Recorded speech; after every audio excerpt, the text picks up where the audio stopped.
Surrender पर इतिहास वाले कैलेंडर का विश्लेषण। साल था 1948 और पंडित नेहरू थे प्रधानमंत्री। भारत और पाकिस्तान का युद्ध, भारतीय सेना पाकिस्तानियों को कश्मीर से खदेड़ रही थी। तभी अचानक सीज फायर हुआ और पीओके हमारे हाथ से चला गया। ये सत्य और तथ्य है। साल आता है 1960, प्रधानमंत्री थे पंडित नेहरू।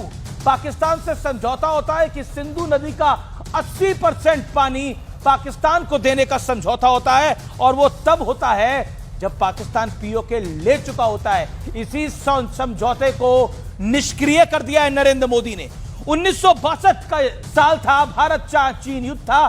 तब भी प्रधानमंत्री राहुल गांधी के नाना पंडित नेहरू थे। जंग के बाद हमारा अक्साई चिन्ह चीन के पास चला गया था और पंडित नेहरू ने कहा तिनके के बराबर की घास नहीं उगती, वो इलाका बंजर है।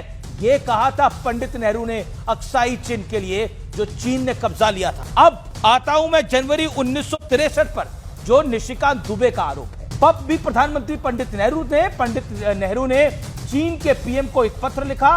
आपने भारत के पूर्व में 20,000 वर्ग किलोमीटर और पश्चिम में 6,000 वर्ग किलोमीटर पर कब्जा किया है। आगे सुनिए क्या लिखा है। हमारे 4,000 सैनिक आपकी कैद में हैं, फिर भी हमने श्रीलंका के पीएम को अपना नेता बनाकर आपके पास आत्मसमर्पण के लिए भेजा है।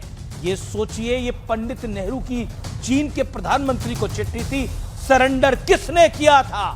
कौन से दौरे हुकूमत में सरेंडर हुआ था? ये साफ पढ़ा, देखा और सुना जा सकता है।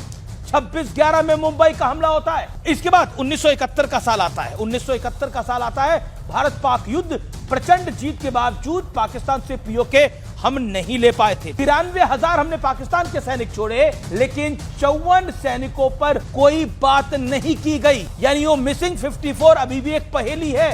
ये भी सत्य और तथ्य है। राहुल गांधी की दादी इंदिरा गांधी प्रधानमंत्री थी। आइए मैं बढ़ता हूं आगे 26/11 पर, जहां पर डॉक्टर मनमोहन सिंह भी थे प्रधानमंत्री।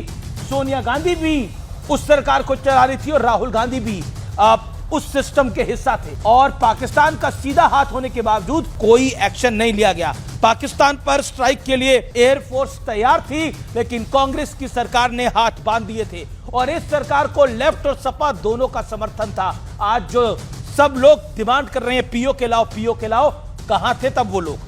बड़ा सवाल यह है, सरेंडर के मामले में कांग्रेस का इतिहास, कांग्रेस की सरकारों का इतिहास बड़ा दागदार है और इस दागदार इतिहास को छुपाने के लिए क्या सरेंडर का बवंडर किया जा रहा है?